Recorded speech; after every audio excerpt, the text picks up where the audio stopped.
Arthur Rimbaud himself was a Dutch colonial army in the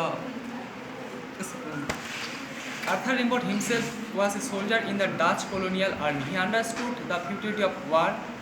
Like other, he also believed that war could not solve man's problem. To him, war meant horror and merciless butchery of youths. The present poem, Asleep in the Valley, is about the grim reality of the youth. A young soldier found lying dead in the beautiful green sunlight valley. He is a victim of war. Victim of war. The victim of war.